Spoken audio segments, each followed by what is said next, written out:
Yo, what is up, guys? Back again with another episode of the series. We're on day 18, and today's episode is inverse fair value gaps. So I taught you guys what fair value gaps are, and that the markets will chase imbalances within the market. But inverse fair value gaps, I kind of wish I never learned it. But hey, it's whatever. This is where it's like the opposite. Because let's say, let me get the good old paintbrush out. We know fair value gaps consist of 3 candles no matter the colour. Yep, we don't discriminate over it. So, yada yada. Boom. Okay. We should make another one here. And we know that we measure them from the wicks. So our fair value gap would be here. Yeah. And we're expecting to see price to retrace back into that and go even higher. Inverse fair value gaps are kind of like a rejection at price. So if we see a bullish fair value gap, as this is a bullish example, we will expect to see a candle close. Hold up.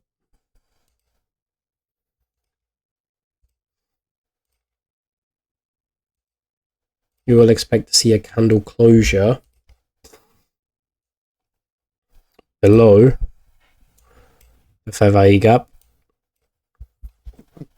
and for price to reverse. So rather than price going higher, we'd expect price to go lower because of this. It's invalidated the fair value gap and inversed it, hence why it's called an inverse fair value gap. So with this, we will expect price to be disrespected. And the reason why I say I wish I didn't learn it, because sometimes it throws you off. Let's say when your bias is bullish, you see a bearish fair value gap. It does throw you off a little. Bearish, yeah. Because then you start contemplating about your bias. But that's when you take a no trade day, potentially. But inverse fair value gaps only work if everything else is in confluence. So let's say we have a bullish bias, and we see a bearish fair value gap get disrespected, aka an inverse fair value gap. If we inverse a bearish fair value gap, then maybe we'll enter off that. So the way I look at the way I look at fair value gaps is if we don't see an instant inverse, then it doesn't mean anything. And what I mean by that is, let's look at this example here. We obviously have a fair value gap there.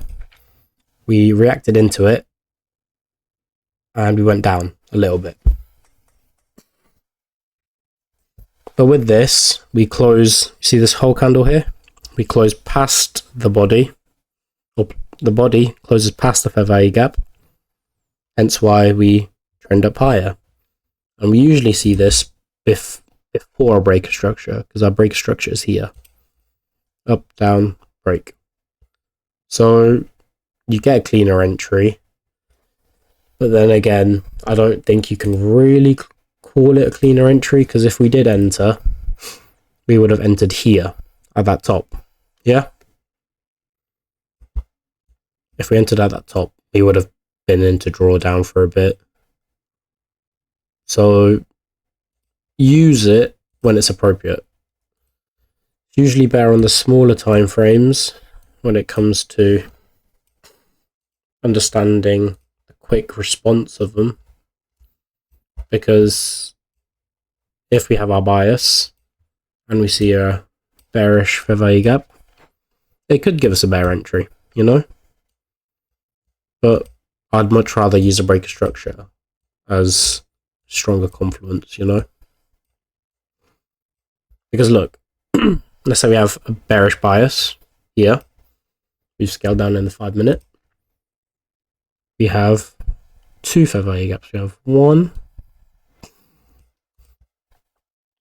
and 2. Yes, we closed past this one. It wasn't instant, but we closed past this fair value gap. But it didn't really do anything. It didn't mean anything because all we did was chase this imbalance and go higher. So you see what I mean about it not being the strongest confluence? Like here, look, we have another fair value gap. Fair value gap here. But yeah, look, closed past it. We would have entered here, possibly. Not the best entry. But we also have our breaker structure. So I'd much rather be safe using a breaker structure rather than a inverse fair value gap. But hey, everyone's strategy is different. It might just be a personal thing for me. But you see what I mean? If we use I'm showing you bad examples of it. Close past it, we won't enter straight off it, because if it's not within bias, why would we care about things against us, you know? Because we clearly have bullish we clearly have bullish order flow. We've got a good amount of blue candles going up. Why would we enter just because we see like 2 candles destroying it?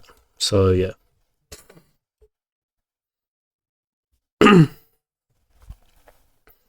Mother is calling me right now. We'll put her on hold for a sec. She'll understand this. Okay, another example of a bullish, or no, just a inverse fair value gap.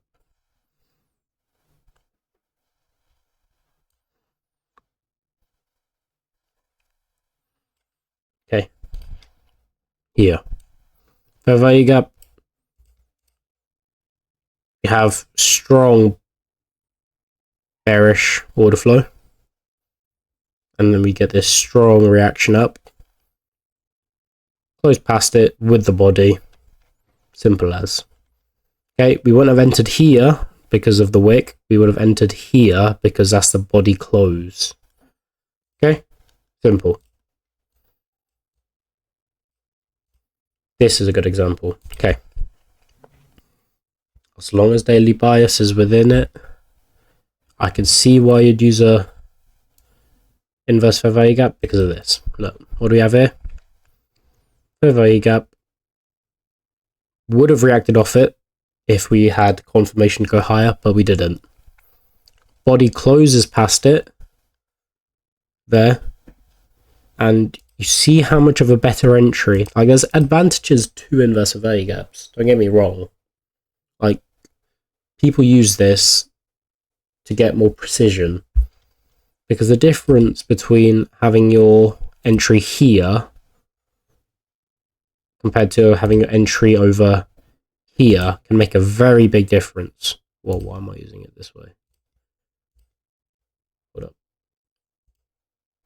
Yeah, the difference of having entry here, look, what's that? 18 pip stop loss, compared to having it here at this breaker structure, a 30 pip stop loss. See the difference? Like, we can enter earlier because of this. Because this is the break structure. Down, low, candle close, break. This inverse fair value gap gave us a better entry. Like, there is a time and place for when you should use it. Don't get me wrong. But, again, it's only going to work, just like every other confluence, if your bias is in correlation to the shorter time frames. Again, look. FVG gap. What did we do? We closed below it. Where's our break structure? Down. Up. There's our break structure. If we entered off the breaker structure, our entry would have been here. Stops above here. 22 pip stop loss. Whereas if we used the inverse FVG gap, 12 pip. Get a better early entry. Okay? So there is a time and place for these. Again, it might just be because I haven't practiced them enough, but I want you guys to do that. Okay, so inverse FVG gaps. Disrespected FVG gap. Price has shifted.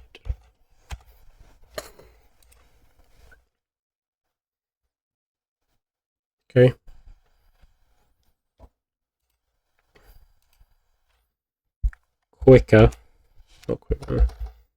Quicker and earlier than a break of structure. Works well when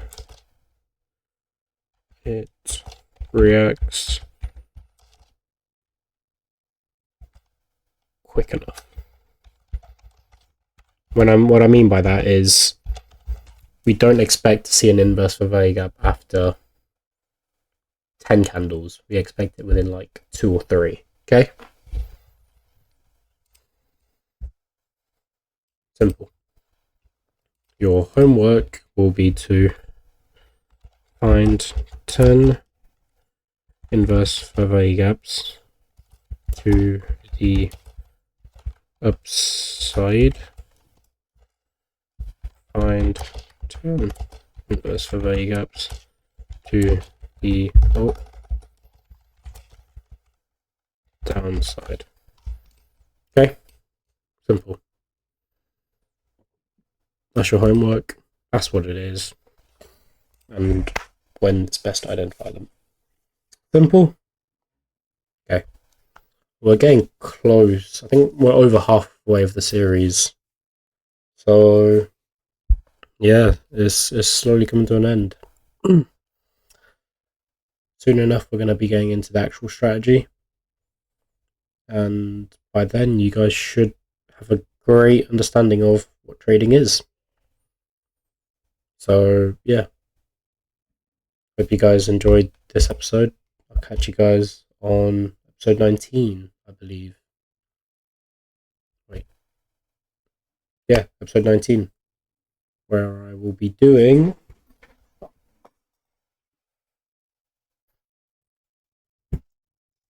another psychology video. So, yeah. Hope you guys enjoyed the video. Catch you guys in the next one.